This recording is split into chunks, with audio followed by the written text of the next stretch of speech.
kita semua. Amin. Untuk membuka kajian ini, marilah kita awali dengan membaca Bismillah bersama-sama. Bismillahirrahmanirrahim. Sebelum pemaparan materi oleh Pak Hakim, mari kita dengarkan terlebih dahulu lantunan ayat suci Al-Quran yang akan disampaikan oleh Pak Zaki. Dipersilakan Pak Zaki. Ya, atur nuhun kaliman. أعوذ بالله من الشيطان الرجيم. بسم الله الرحمن الرحيم. يا أيها الناس إنا خلقناكم من ذكر وأنثى من ذكر وأنثى وجعلناكم شعوبا وقبائل لتعارفوا إن أكرمكم عند الله أتقاكم إن الله عليم خبير. قالت الأعراب آمنا قل لم تؤمنوا ولكن قولوا أسلمنا ولما يدخل الإيمان في قلوبكم وإن تطيعوا الله ورسوله لا يلتكم من أعمالكم شيئا إن الله غفور رحيم. إنما المؤمنون الذين آمنوا بالله ورسوله ثم لم يرتابوا وجاهدوا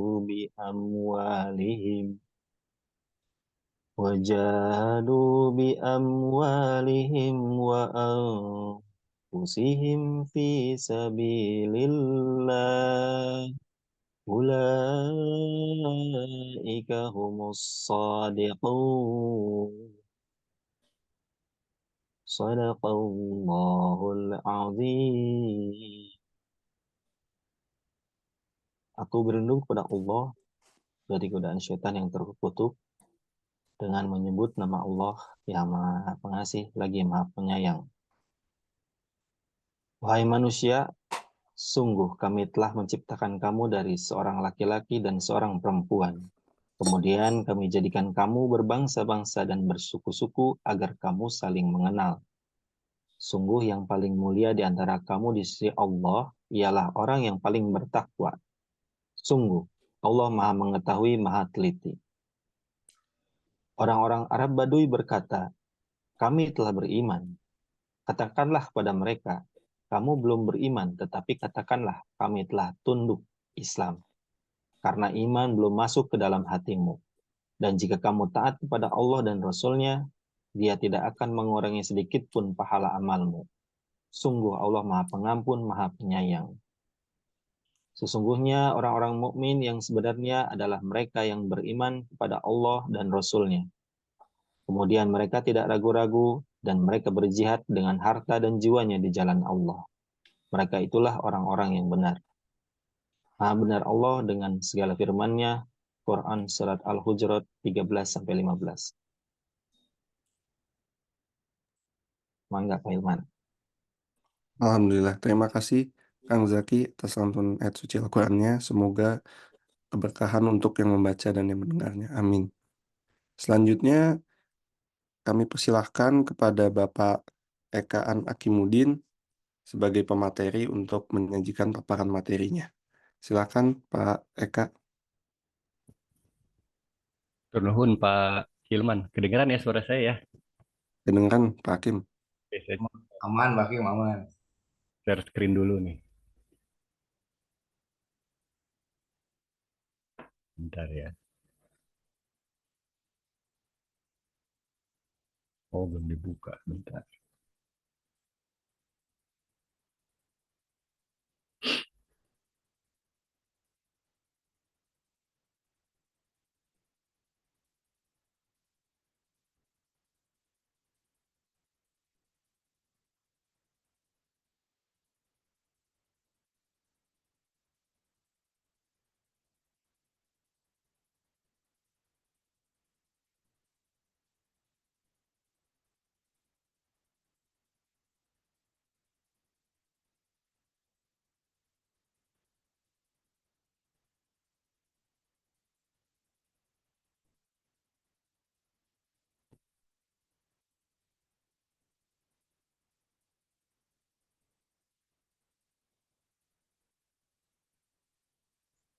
Aman Pak Hakim?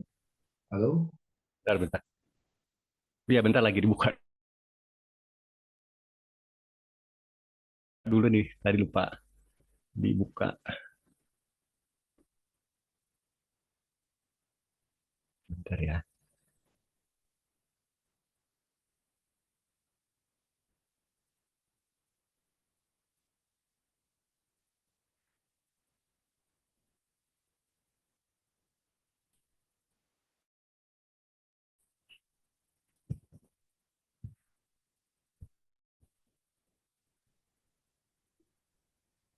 Udah kelihatan belum ya? Belum, ntar karena Oh, bentar, Prof.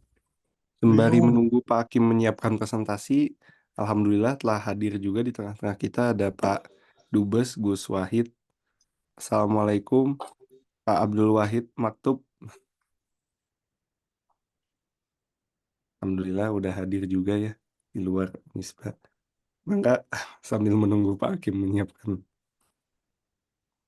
presentasinya. Sabar ya.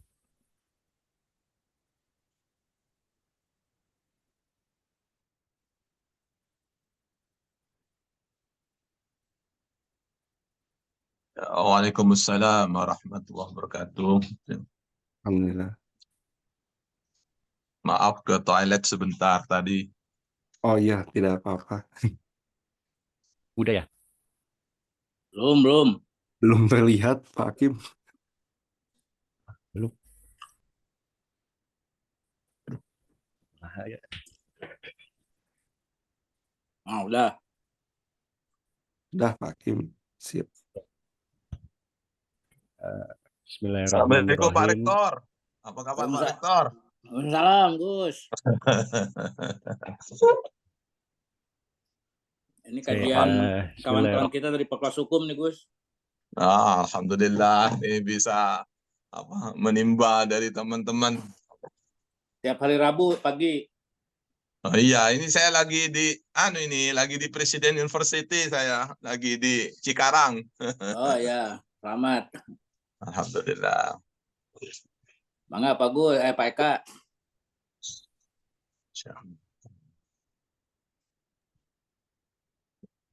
Silakan Pak Eka, boleh dimulai. Ya, nuhun, Prof. Oke, bismillahirrahmanirrahim. Alhamdulillahirrahmanirrahim. Wassalam. Suara saya terdengar nggak? Dengar, Halo? dengar. Terdengar. Oke. Ya, terima kasih, Prof. Bismillahirrahmanirrahim. Assalamualaikum warahmatullahi wabarakatuh. Alhamdulillahirrabbilalamin. Wassalatu wassalamu ala asrofil anbiya'i wal mursalin. Wa ala alihi wa sahbihi ajma'in. Amma ba'du. Qala Allah Ta'ala fil Qur'anil Karim. A'udzubillahi minasyaitonirrajim. Bismillahirrahmanirrahim. Al-yawma akmaltu lakum dinakum wa atmamtu alaikum nikmati wa raditu lakumul Islam madinah. Bapak-bapak dan ibu-ibu semua yang saya hormati dan saya banggakan,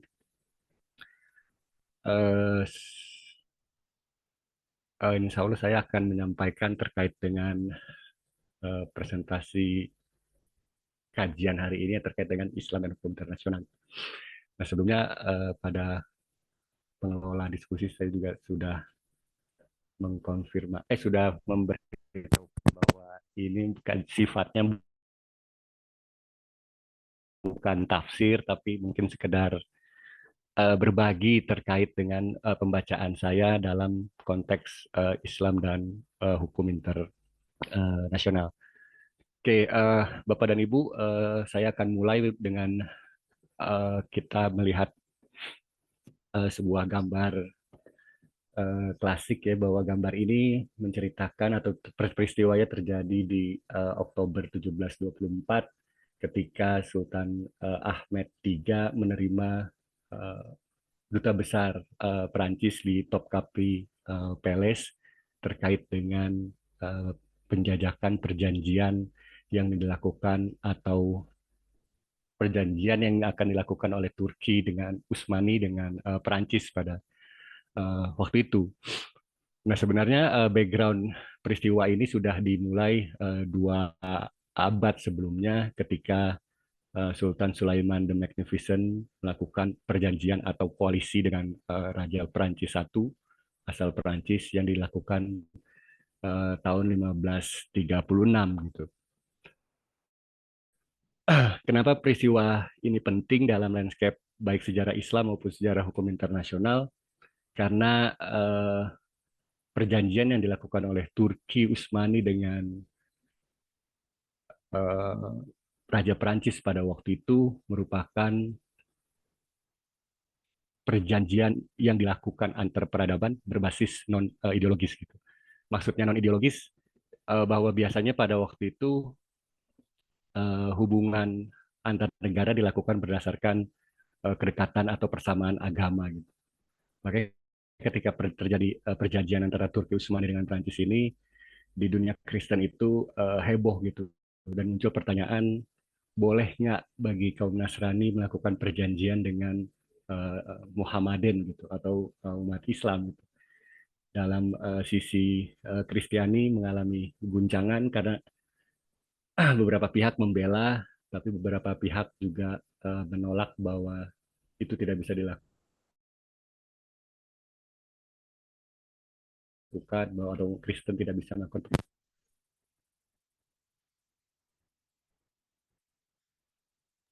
Kurang keras suaranya.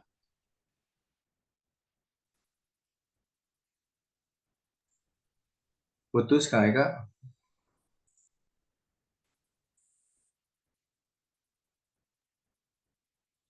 Halo, Hakim. Ada suaranya Pak Eka, Hakim.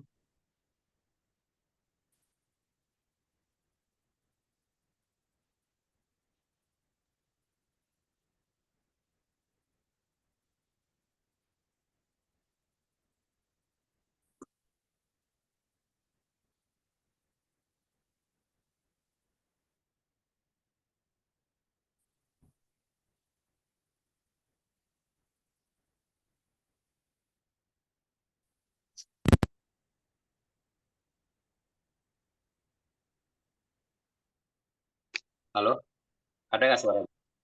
Ada lagi. Nggak ada. Ada.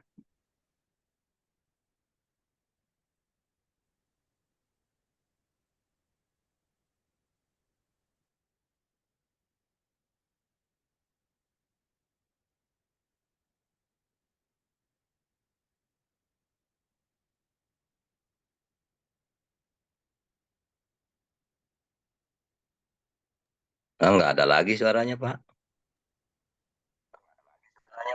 Mana Pak?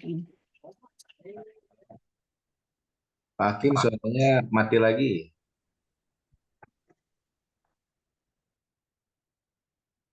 Sekarang ada nggak? Ada, tapi bergema, Pak Hakim. Iya, tat.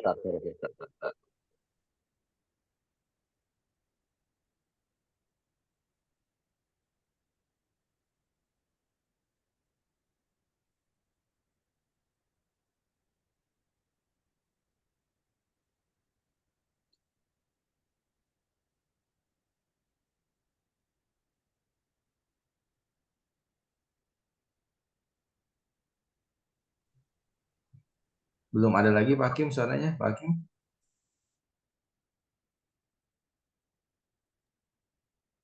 Kalau sekarang ada ya? Nah, sekarang ada, sekarang. Sok, coba. Halo, halo, halo. Cek dulu, cek. Halo, halo. Nah, ya. Oke, lanjut, lanjut. Oke, tadi masih di awal ya bahwa tadi terkait dengan perjanjian yang dilakukan oleh Raja Perancis mengakibatkan keguncangan di dunia Kristen, sedangkan dalam sejarah Islam kita sudah berpengalaman dalam hal ini melakukan perjanjian dengan komunitas di luar Muslim gitu. Nah, itu sebagai intermezzo saja terkait dengan pertemuan kita pada hari ini. Insya Allah akan terkait dengan pertama pendahuluan, terus kemudian akan membahas tentang ajaran-ajaran Islam mengenai hukum internasional, dan yang terakhir adalah penutup.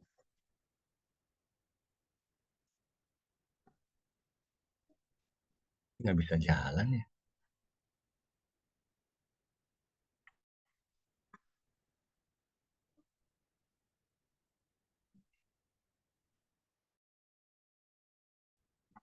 Oke, pendahuluannya adalah,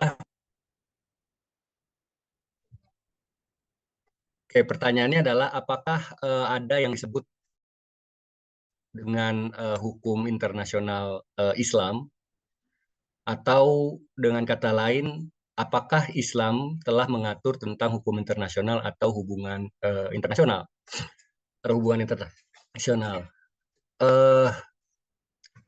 Yang pertama adalah bahwa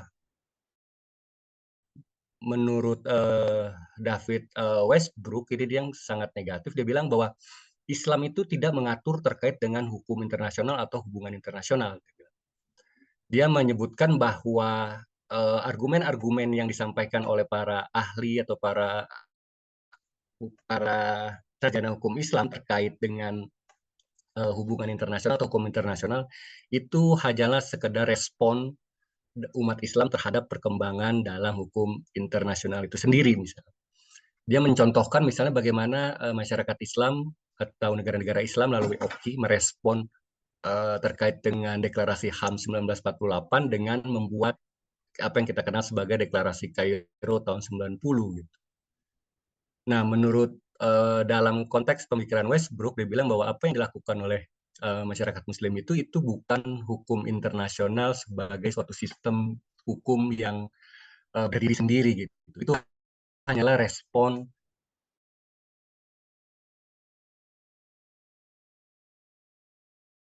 terhadap perkembangan. Nah, pendeknya adalah bahwa menurut kelompok ini, salah satunya diwakili oleh David Westbrook, dan yang kedua dikemukakan oleh Abraham Esvan. Dia bilang bahwa negara Islam kalau mau maju itu ya harus mengubah dirinya, dalam arti harus mampu mengubah sistem hukum Islam itu sendiri agar lebih terbuka terhadap hukum internasional yang dalam konteks ini yang lebih bersifat sekuler. Jadi Ibrahim Asfa mencontohkan bagaimana Jepang terlibat dalam pergaulan hubungan masyarakat internasional karena dia membuka sistem hukumnya sehingga bisa dimasuki oleh sistem yang diatur di dalam hukum internasional. Nah, kelompok ini bisa kita kategorikan sebagai kelompok yang menolak bahwa Islam itu mengatur hukum internasional atau hubungan internasional. Nah, yang kedua adalah kelompok yang moderat yang diwakili oleh salah satunya adalah Christopher Wiramantri. Dia salah seorang mantan hakim di Mahkamah Internasional. Dia bilang bahwa adanya ajaran-ajaran agama termasuk Islam itu tidak bisa diabaikan sama sekali gitu. Dan berdasarkan penelitian sejarah bahwa hukum Islam misalnya telah memberikan kontribusi terkait dengan perkembangan hukum internasional itu sendiri gitu. Jadi pertanyaan apakah ada yang disebut dengan hukum internasional Islam? Menurut Wiramantri dan kelompok moderat ini, dia bilang hukum Islam juga mengatur terkait dengan hukum internasional, sehingga masyarakat internasional harus bisa mengabsorb atau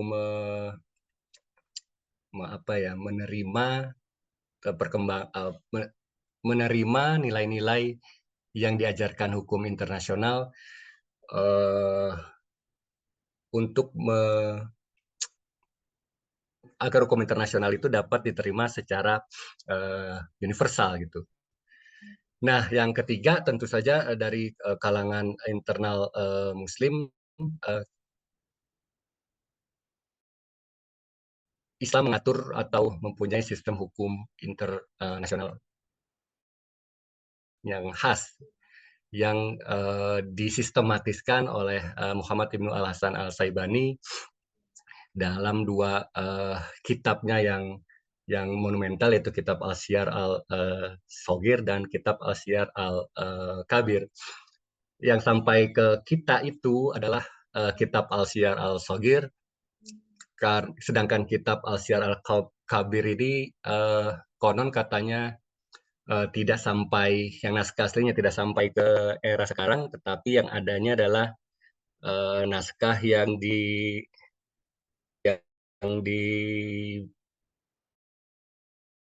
dikomentari oleh Al-Syaraksi gitu. Jadi dalam kitab itu tersebut para pengamat sulit membedakan mana pendapat Al-Saibani dan mana pendapat dari Al-Syaraksi gitu, karena dalam kitab Al-Syiar Al-Kabir itu merupakan komentar atau catatan, Al-Syaraksi memberikan catatan kepada karya kitab Al-Syiar Al-Kabir.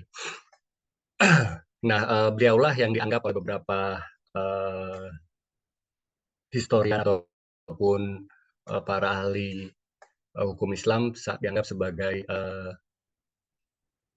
dia dianggapnya sebagai, kalau Grotius itu dianggap sebagai father of international law, bapaknya hukum internasional, maka Al-Saibani ini disebut dengan grandfather of international law gitu, karena dia di abad ke-8 ya, sedangkan Grotius itu di abad 16-17 gitu. Jadi beberapa kalangan menganggap bahwa ada kemungkinan Grotius pernah bersinggungan dengan karya-karya dari Abu Hasan Al-Saibani ini. Pendeknya adalah bahwa menurut menurut Al-Saibani itu ada yang disebut sebagai, atau hukum internasional, hukum Islam itu mengatur terkait dengan hukum internasional atau hubungan internasional.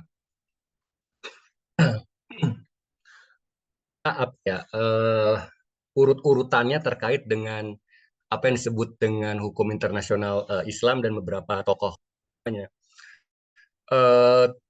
Terma Al-Syiar itu berkembang di mazhab Hanafi atau Abu Hanifah.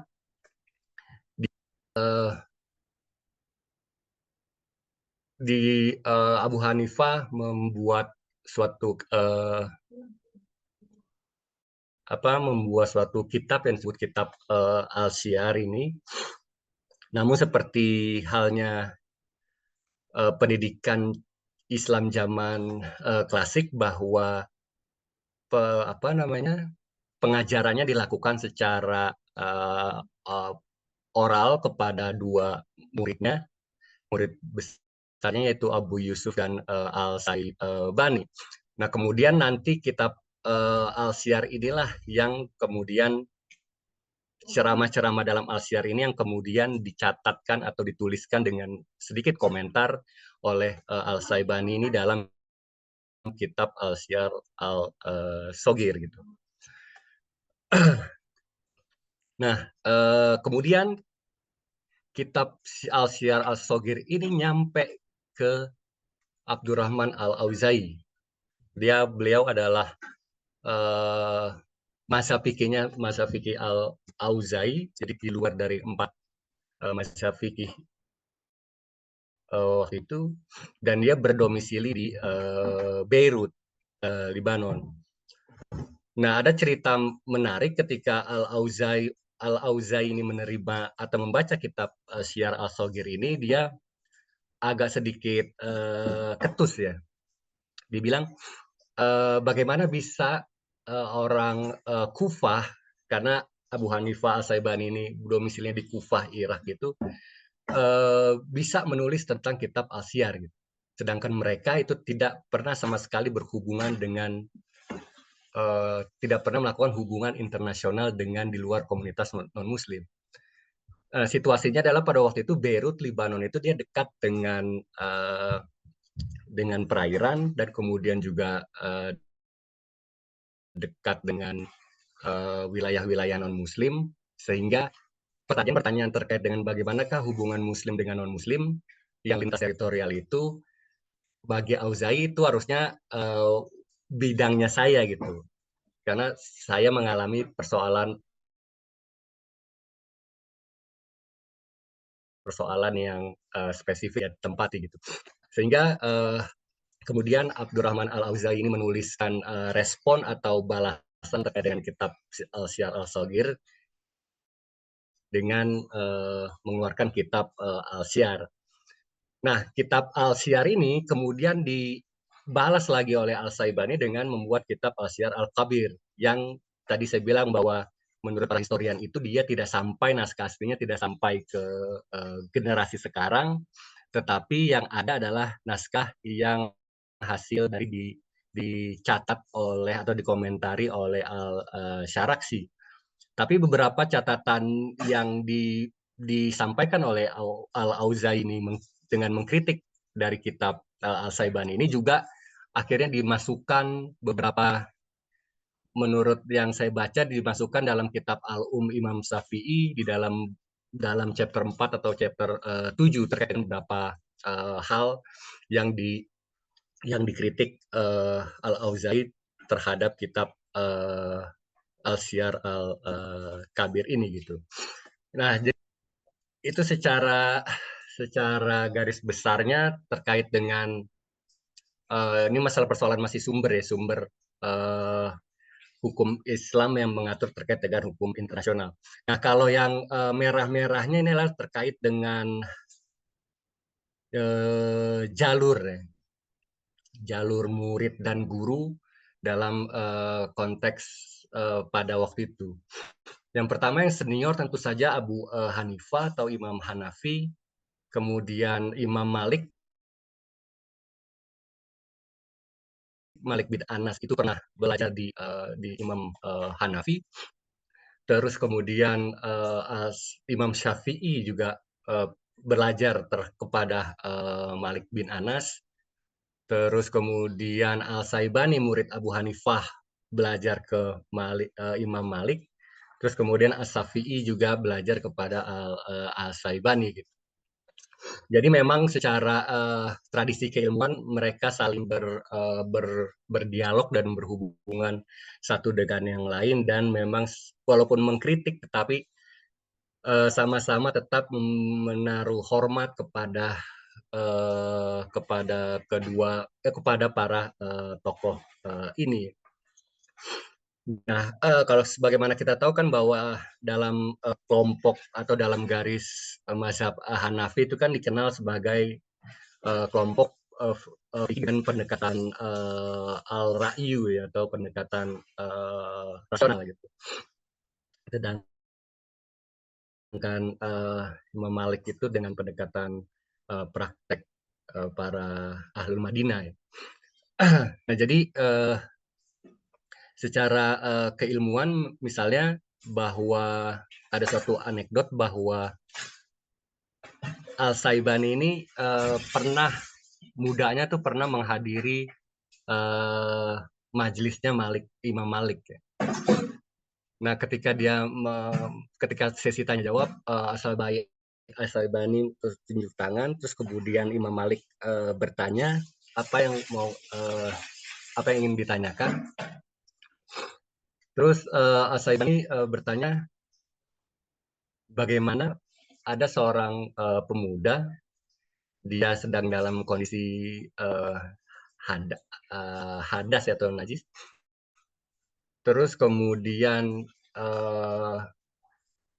untuk membersihkannya dia butuh air, tetapi airnya itu ada di dalam masjid, dan di dalam masjid itu orang sedang melaksanakan sholat berjamaah gitu. Karena Al-Syaibani tahu bahwa dalam Imam Malik itu dalam hadisnya dia bahwa haram ya orang yang dalam kondisi najis itu untuk masuk ke dalam masjid.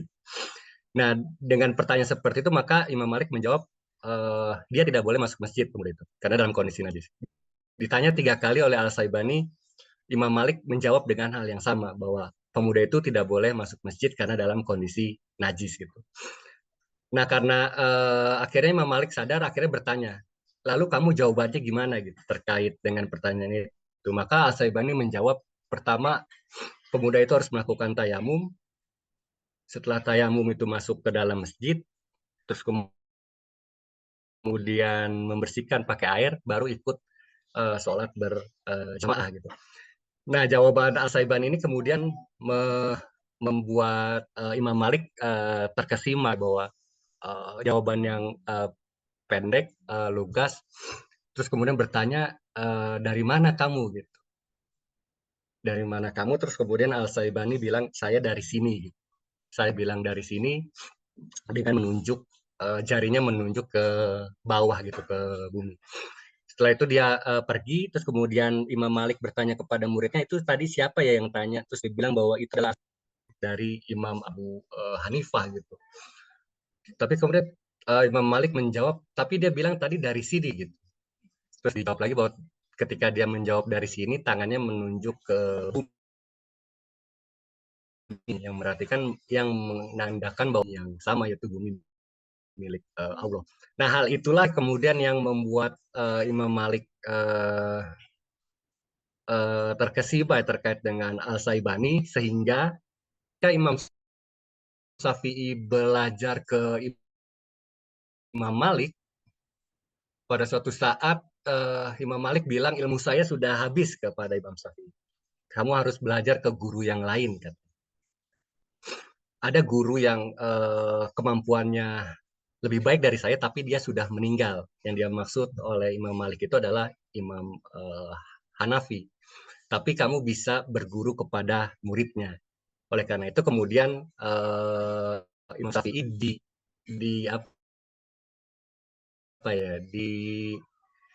diberi usulan untuk kemudian belajar kepada Al-Syaibani. Akhirnya kemudian dari Madinah Imam Syafi'i berangkat ke Kufah dan belajar kepada Al-Syaibani.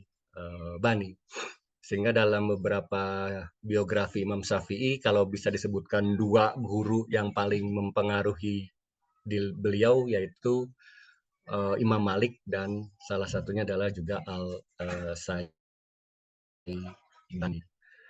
Nah, itu terkait dengan konteks munculnya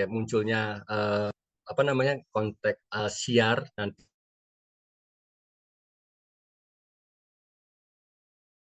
kita akan sampai apa yang dimaksud dengan syiar itu, satu ajaran yang suatu perbandingan yang disampaikan oleh Muhammad Al-Ghazi terkait dengan apa sih prinsip perbedaan antara syiar dengan hukum internasional. Pertama, statusnya ya. Syiar dia sebagai branch atau cabang dalam hukum Islam, maka kedudukan hukumnya sudah jelas ya, sudah pasti gitu bahwa dia adalah hukum. Sedangkan hukum internasional dalam konteks perdebatan terkait apakah status kedudukan hukum internasional itu apakah sudah masuk dalam hukum atau dia bagian dari moralitas gitu. Jadi kedudukannya lebih firm syiar secara ilmiahnya. Terus pembentukannya bahwa syiar itu dibentuk oleh ahli hukum ya, dalam bentuk ahli fuqaha, ahli hukum Islam, bukan negara atau bukan institusi. Sedangkan dalam hukum internasional itu yang membuatnya adalah institusi politik, dalam konteks ini adalah negara. Kemudian sanksi, kita tahu bahwa hukum internasional tidak mempunyai lembaga pemberi sanksi atau pelaksanaan hukuman ya. Kalau syiar dia karena sama seperti hukum, karena dia bagian dari hukum Islam, dan hukum Islam itu biasanya bagian dari hukum domestik, jadi dia sama dengan ini tidak ada perbedaan antara bagaimana hubungan antara hukum nasional dengan hukum internasional, karena dia dua-duanya adalah bersumber dari satu, yaitu syariat Islam itu sendiri gitu. Nah, kedudukannya bahwa syiar dia bersifat universal karena alasannya adalah syariat dan hukum Islam itu fikih. atau tradisi Islam. Sedangkan hukum internasional selama ini mengklaim dirinya sebagai atau bersifat universal, tapi kita tahu bahwa secara historis maupun kemudian dari persoalan-persoalan yang lain, dia sangat nilai-nilai yang bersifat disebutnya Eurocentrism atau Eurocentrik, sehingga sangat dipengaruhi oleh hukum dan kebiasaan dari Eropa. Subject matter-nya syiar itu seperti halnya dalam fikih, dia sebenarnya individu.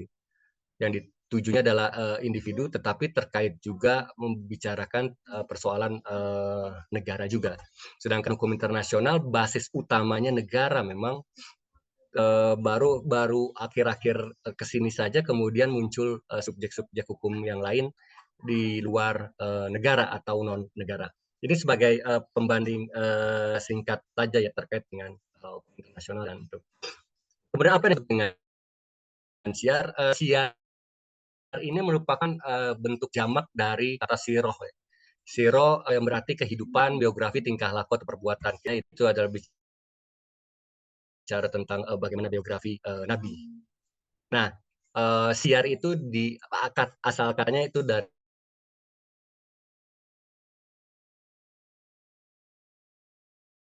siroh. Jadi kehidupan ada yang bilang bahwa ketika melihat syiar ini, apakah dia bisa dilihat dari dua kacamata. Yang pertama dalam kacamata fikih hukum Islam, dan yang kedua bisa dilihat dalam tradisi Islam itu sendiri gitu.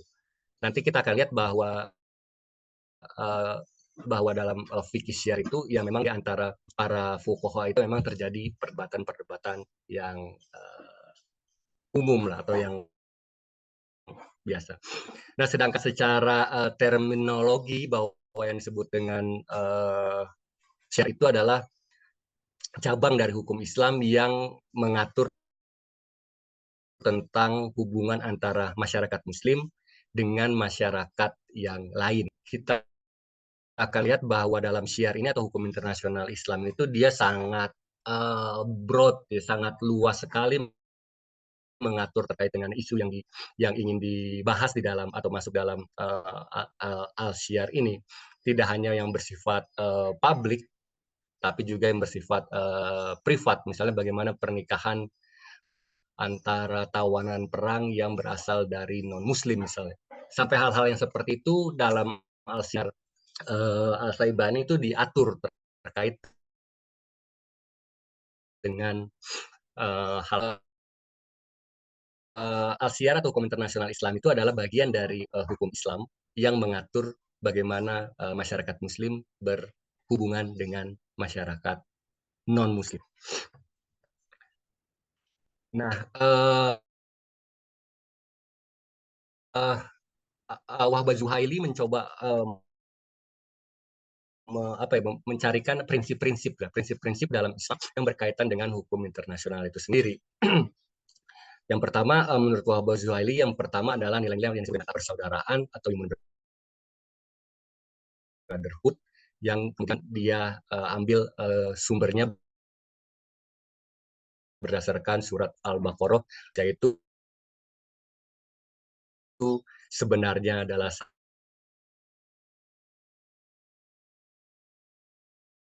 satu awalnya dalam ketauhidan, kemudian kirimkan Nabi dan yang lain-lain. Intinya adalah bahwa Islam sangat mengembrace terkait kemanusiaan itu sendiri gitu. Sehingga kata Sayyidina Ali kan, yang tidak bersaudara seiman itu adalah saudara dalam kemanusiaan gitu. Kira-kira seperti itu, bahwa itu juga mengedepankan persaudaraan seiman gitu. Nah, yang kedua menurut Wahbah Zuhaili adalah penghargaan terhadap martabat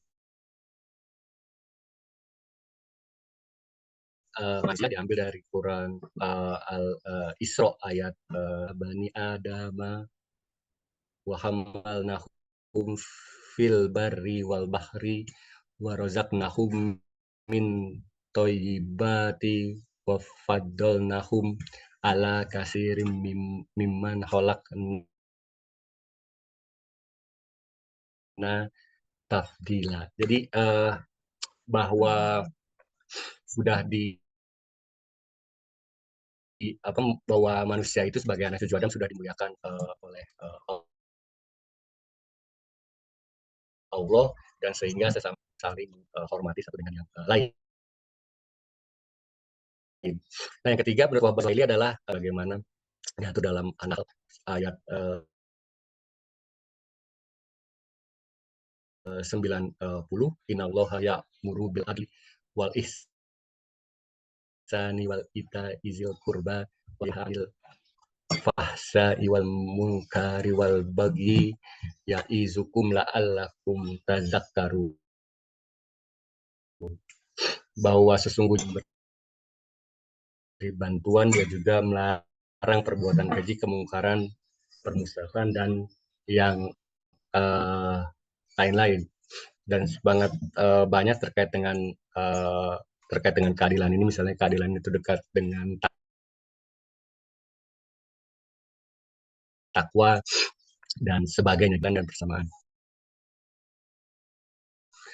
Yang keempat menurut Wahbah Zuhaili adalah pengampunan dalam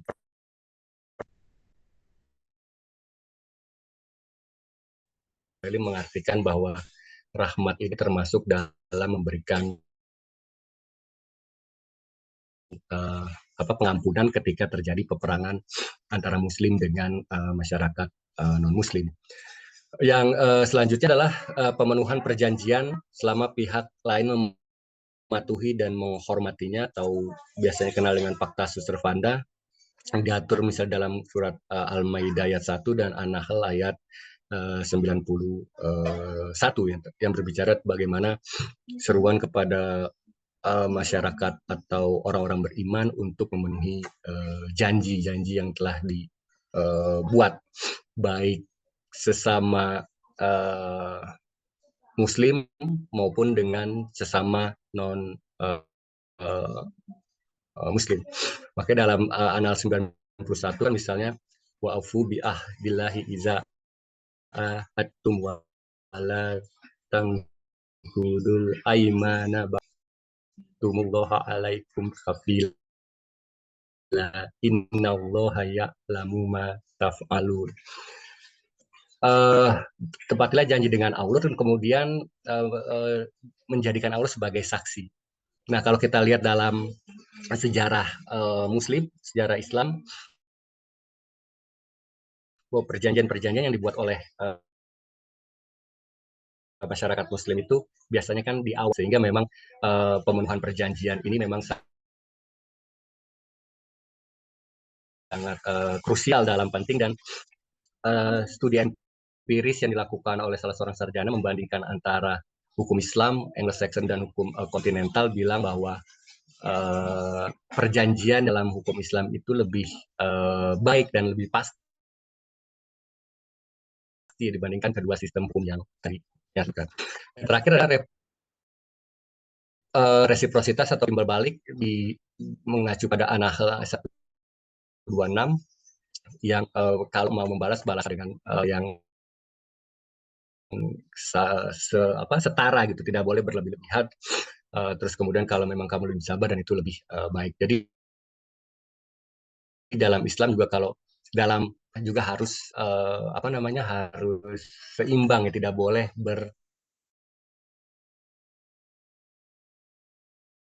berlebih-lebihan. Nah, inilah menurut menurut Wahbah Zuhaili, unsur-unsur inilah yang hukum internasional ya, bahwa Islam itu mengatur juga hubungan-hubungan atau relasi dengan komunitas di luar Islam.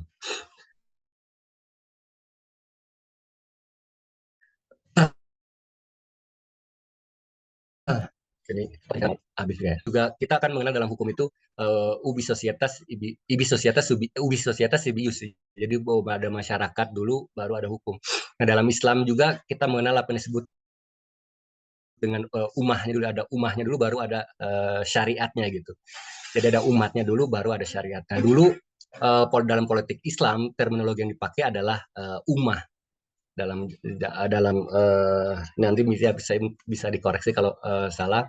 Terus kemudian berubah menjadi jamaah, Terus kemudian dalam era Daulah Abbasiyah diubah menjadi Daulah, atau secara katanya disebut dengan New Era.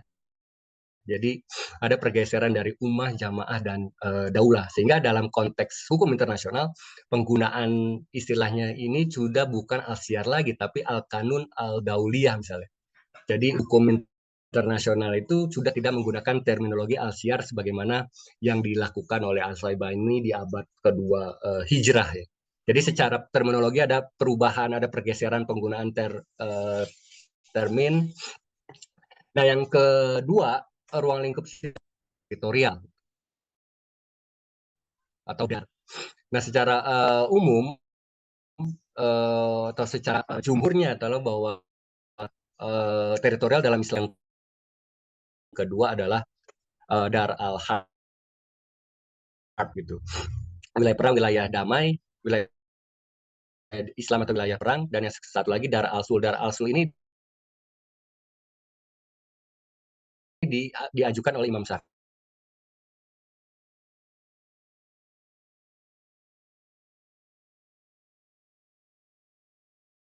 tapi kemudian dikritik oleh dalam Hanafi,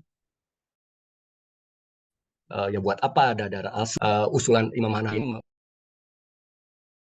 mencoba menjawab tantangan yang kalau lihat al-syiar itu memang konteksnya sangat menekankan perang, karena memang konteks pada waktu itu terjadinya peperangan, sehingga concernnya pembahasan tentang perang yang sah dan yang itu diatur di dalam al-syiar. Yang selanjutnya adalah kepemilikan.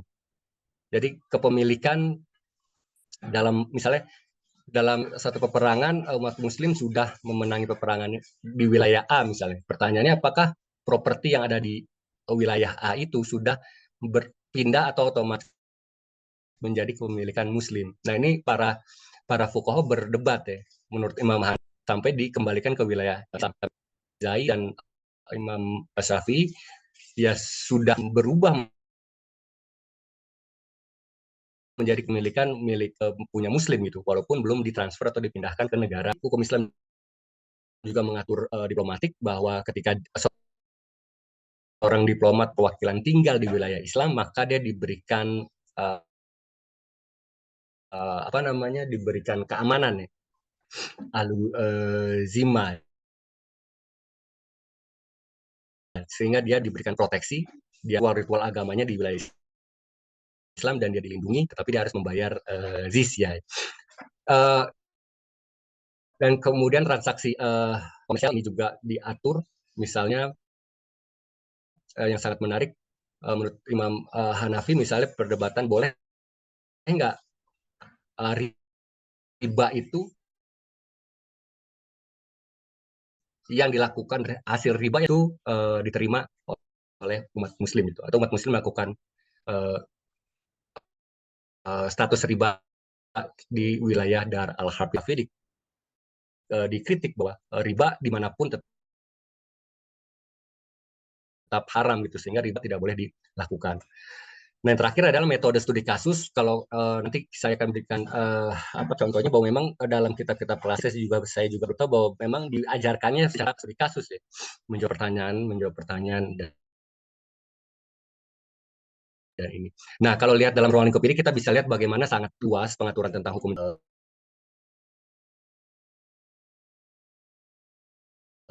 privat ya. Nah, ini adalah contoh dari kitab Al-Sagir yang versi sudah diterjemahkan ke dalam bahasa Inggris ya. Berperang dalam beberapa bulan tertentu yang dalam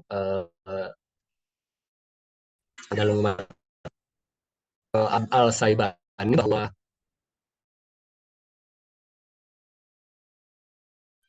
ayat yang bilang bahwa sudah Allah sudah melarang untuk melakukan berperang di dalam sacred month di bulan Muharram itu, kemudian menurut Al-Saibani itu sudah diabrogasi dinafikan ya, atau dibatalkan oleh ayat Al-Quran surat 9 ayat 5 yang bilang then slay the polities wherever you find them, yang bunuhlah setiap penyembah itu dimanapun kalian bertemu. Ini sekedar untuk para kelompok ya. Ini juga Punten Pak Kim, waktunya bagaimana sudah caranya habis, ketika bisa ditutup. Islam ketika ya ini terakhir contoh dari Ya, siap. bagaimana Thank you. melakukan teritorial.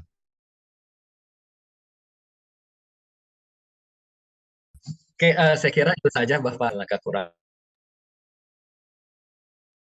dan apabila ada kesalahan mohon diberkati. Baik, terima kasih Pak Hakim atas paparan dan materinya. Alhamdulillah di tengah-tengah kita pun juga telah hadir Bapak Dr. Kiai Haji Abdul Wahid Maktub ya, atau biasa disebut Gus Wahid, itu akrab dipanggil. Assalamualaikum Gus Wahid. Waalaikumsalam warahmatullahi wabarakatuh. Alhamdulillah. Beliau juga sebagai mantan duta besar RI untuk Qatar ya Gus ya. Iya. Pada Gus Wahid apabila mau memberikan sepatah dua kata-kata untuk sambutan, mangga Gus. Ya, terima kasih Kang Eka, luar biasa, sangat komprehensif ya. Nah, mungkin saran saya ini perlu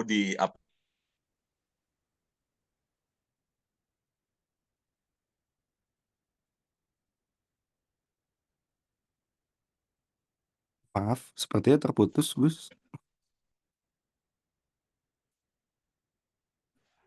dalam visi Islam itu sendiri, bahwa Islam itu wa ma arsalnaka illa rahmatan lil alamin. Itu artinya sudah jelas, itu sangat eksplisit bahwa Islam itu bukan hanya untuk Arab, bukan hanya untuk Indonesia, bukan hanya untuk orang Islam, tapi untuk linnas. Jadi sehingga nidaknya itu adalah sasarannya itu adalah kemanusiaan, itu seperti dijelaskan oleh Kang Eka misalnya, walaqad karramna bani Adam. Jadi memberikan perhatian khusus terhadap human right ya. Jadi ini sebagai bukti itu yang sangat eksplisit. Kemudian yang kedua, memang Islam mengakomodir adanya pluralisme ta'dudiyah. Jadi misalnya apa, inna khalaqnakum min dzakarin wa untha wa ja'alnakum syu'uban wa qabaila ila lita'arafu. Nah, disitulah. Dan kemudian konun itu kan sebutnya untuk lil himayah. Ya, itu untuk proteksi ya. Karena memang secara teknis ya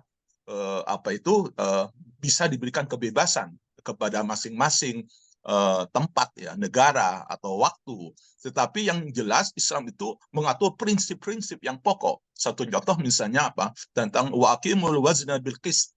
Jadi harus ada proporsional, ada keadilan, harus ada keseimbangan. Nah, itu sebetulnya prinsip yang betul-betul universal itu.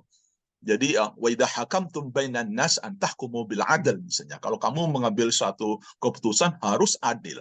Nah, itu sasarannya betul-betul global, universal gitu loh. Jadi sudah tidak bisa dibantah lagi. Jadi menurut saya berharap Unisba ini menjadi pelopor langsung di samping juga mempelajari turos, yaitu legacy para ulama-ulama. Jadi saatnya kita lebih banyak justru mengungkap bukan ulamanya, tapi substansinya itu yang perlu disampaikan gitu loh. Ya, jadi justru kita itu menggali. Nah, saya melihat mungkin di sini yang mungkin kurang diperdalam gitu loh. Jadi substansi dari Islam itu, terutama Al-Quran itu, bahwa memang Al-Quran itu pada tingkat nazariyah, yaitu konseptual maupun teori, itu sangat memadai. Nah, tinggal mungkin kita mencoba melihat dari aspek aplikasinya. Nah, saya berharap juga jangan terlalu kodim, terlalu jauh ke belakang, tapi misalnya bagaimana menganalisa misalnya aniza, ya konflik misalnya Israel dengan Palestina sekarang. Bagaimana konsep menurut Islam itu jadi hulul, yaitu solution. Karena Islam itu tidak hanya berhenti kepada aspek nazariyah, tapi pada tingkat hulul, yaitu solution dan preskripsi. Apa resep-resep itu?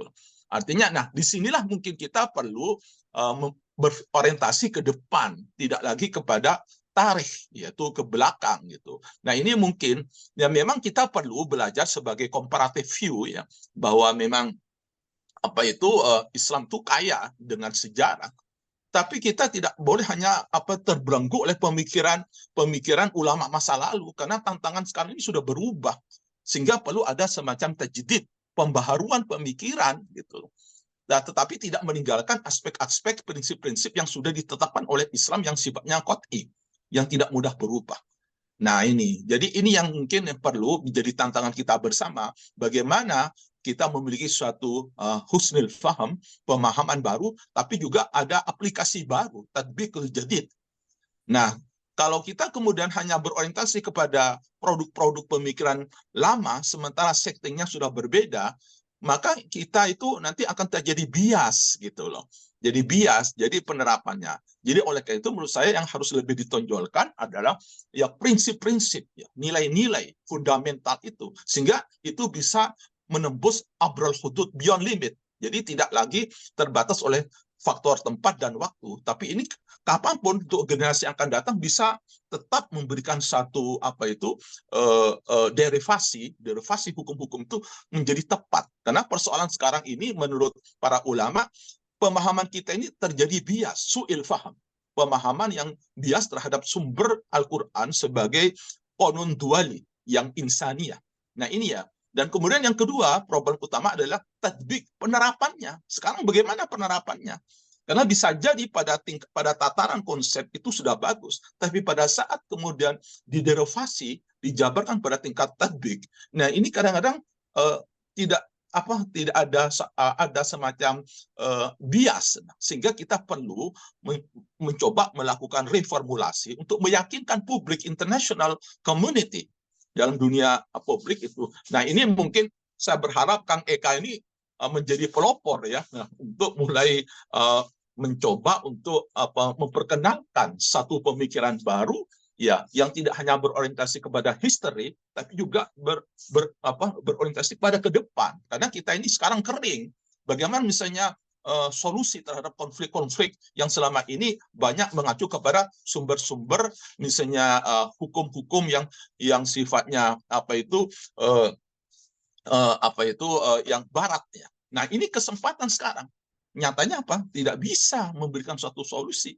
Ini ada suatu opportunity ya, dengan realitas baru ini. Mungkin Kang Eka bisa meyakinkan kepada dunia publik ya, why not kita menggunakan sumber Islam, Al-Quran, yang memang betul-betul dijamin bahwa dia untuk lil jannah. Jadi misalnya Islam itu sangat menekankan aspek pentingnya keadilan, walaupun terhadap dirinya sendiri, tidak boleh melibatkan aspek emosi. Wala yajrimanakum syana'anu qaumin alla ta'dilu, i'dilu huwa aqrabu littaqwa. Bahwa keadilan itu menjadi indikator ketakwaan. Jadi tidak hanya berhenti kepada wacana atau diskurs, tapi kita akan mencoba untuk meyakinkan kepada semua, siapapun, bahwa Islam itu lil alamin, bahwa untuk semua, jadi bukan hanya untuk orang Islam. Nyatanya apa buktinya? Walaupun itu Islam itu berawal itu berasal dari Arab, tapi justru mayoritas yang berkembang justru di non Arab.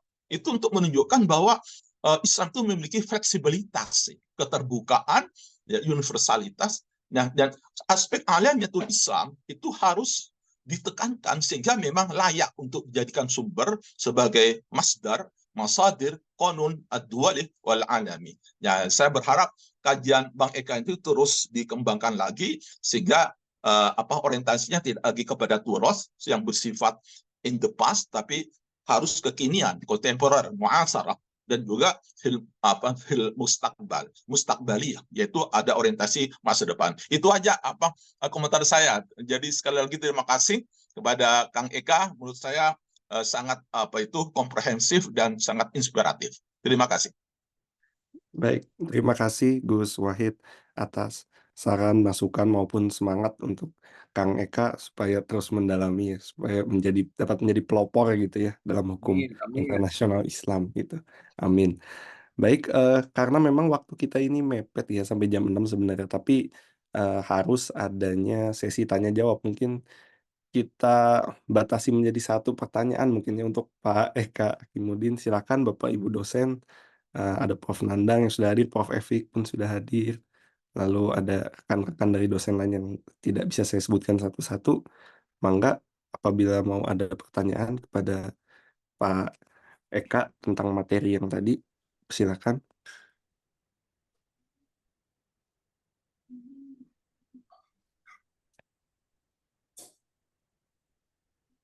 Ya, saya aja Pak Ilman. Mangga, Bu Neni, silakan. Ya, terima kasih atas kesempatannya. Assalamualaikum warahmatullahi wabarakatuh. Waalaikumsalam. Terima kasih Pak Eka pemaparannya. Walaupun tadi saya terlambat ya bergabung, mohon maaf Pak Eka.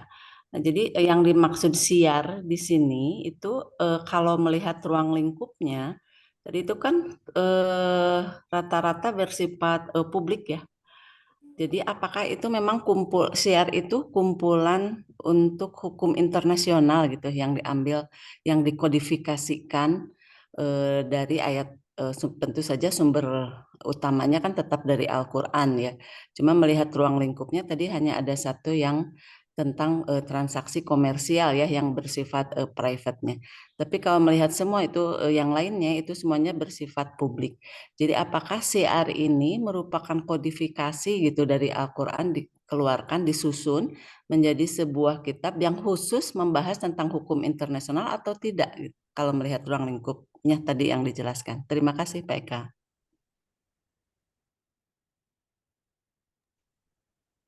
Baik, mangga Kang Eka bisa langsung dijawab. Ya Bu, kalau Abdul Kalaf kan membagi bahwa dia bagi dalam muamalah itu. Muamalah salah satu bidangnya adalah hukum internasional atau hukum internasional. Jadi dia sudah menjadi branch atau cabang dalam ilmu hukum Islam yang tadi mengaturnya apakah dia bersifat terbatas publik atau privat. Nah, kalau dilihat dari kitabnya Al-Saibani itu dia mengacu ke privat dan publik. Ya. Misalnya kalau tadi dicontohkan transaksi komersial juga mengatur bagaimana misalnya pernikahan. Bagaimana pernikahan antara misalnya terjadi sebenarnya pernikahan antara non muslim tetapi di wilayah Dar al-Islam misalnya. Nanti itu bagaimana hukumnya. Terus kemudian ketika nanti misalnya dia pindah ke wilayah keluar dari Islam, maka bagaimana hukum Islam mengaturnya gitu. Jadi memang kalau dilihat dari awalnya hukum al-Syar ini memang bersifat publik dan privat. Kalau dilihat dari kitabnya, kalau pembacaan saya itu dia juga mengatur hal-hal terkait dengan privat tadi, pernikahan, perceraian, dan yang lain-lain.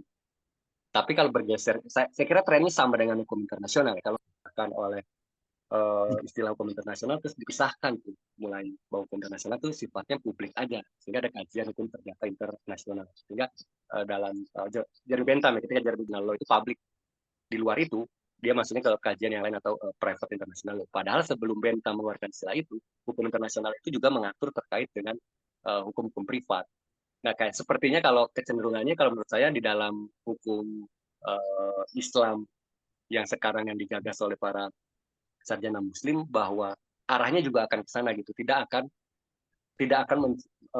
berkutatnya tidak di bidang privat, tetapi lebih berkonsentrasi ke publik. Kalau melihat misalnya dalam beberapa tulisan-tulisannya Wahid Zuhaili dan lain, maka lebih mengarahkannya kepada publik. Mungkin pergeserannya itu ya kalau yang saya. Berarti ada banyak kodifikasi ya Pak Hakim ya? Beberapa gitu ya, berkembang gitu terus seperti oleh para ahli hukum Islam. Ya, tapi dengan betul dengan peristilahannya yang tadi saya bilang peristilahannya yang sudah ya mulai dari peristilahan terus kemudian rujukan juga sudah, karena tadi kata Pak Abdul Wahid Maktub itu ya ada perkembangan di modern sehingga kemudian menambahkan juga perkembangan dalam hukum internasional Islam. Tapi secara keilmiahan sebenarnya mandat itu. Jadi nggak berkembang gitu, hukum internasional Islam itu tidak berkembang dibandingkan bidang hukum Islam yang lain. Makanya itulah beberapa sarjana mencoba untuk merujuk lagi, sehingga sangat masuk akal kalau rujukannya akan kembali kepada turos dan juga tradisi Islam gitu. Karena memang secara kurang berkembang dibandingkan cabang yang hukum Islam yang lain gitu, kalau menurut beberapa pembacanya yang saya ikuti. Iya Pak Hakim, terima kasih. Memang harus tetap dikenalkan ya istilah siarnya sendiri kan, kita juga kayaknya semua juga akan maksudnya terinterferensi dengan pemahaman ke fikih ya. Jadi mungkin awam juga apa itu siar, karena yang mengenal hukum Islam di tingkat awam itu pasti berurusan dengan fikih, padahal ini lain ya. Siar itu, istilah siar itu mudah-mudahan bisa terus berkembang ya, tersosialisasikan. Terima kasih Pak Hakim. Pak Ilman, terima kasih. Baik, terima kasih Pak Hakim dan Neni atas diskusinya yang menarik. Tidak terasa waktu kita telah menunjukkan pukul 6.13 ya. Jadi dengan berat hati gitu, kita harus menuntaskan kebersamaan kita dalam kajian ini. Sebelum ditutup, mari kita doakan bersama saudara-saudara dan keluarga kita, baik di Unisba maupun di luar Unisba yang sedang mengalami sakit. Semoga lekas diberikan kesembuhan dan diangkat penyakitnya oleh Allah Subhanahu wa Ta'ala. Amin. Amin. Ya Rabbal Alamin. Kemudian kepada mahasiswa Fakultas Hukum yang sedang melaksanakan sidang akhir, semoga diberikan kelancaran untuk anak-anak kita yang sedang melakukan sidang akhir. Lalu kemudian ada di hari ini juga ada acara Respex yang akan dihadiri oleh semua fakultas dan termasuk Fakultas Hukum. Semoga diberikan kelancaran. Amin. Amin. Ya Rabbal Alamin. Baik, untuk menutup bersamaan kita kali ini, marilah kita akhiri kajian ini dengan bacaan hamdalah bersama-sama. Alhamdulillahirrahmanirrahim. Alhamdulillahirrahmanirrahim. Terima kasih Pak Eka semuanya. Terima kasih Kang Eka semuanya. Terima kasih. Terima kasih. Assalamualaikum Gus. Terima Sehat. kasih, Gus. Baik, terima kasih. Assalamualaikum warahmatullahi wabarakatuh. Semuanya. Waalaikumsalam. Mantap ini kajian datang dari Profesor Mones. Pak Hakim mau jadi mujadid nanti kan pembaharu. Ada tajdid, tatbik, sama satu lagi itu. Ada betul 3M ini, 3M di bidang internasional.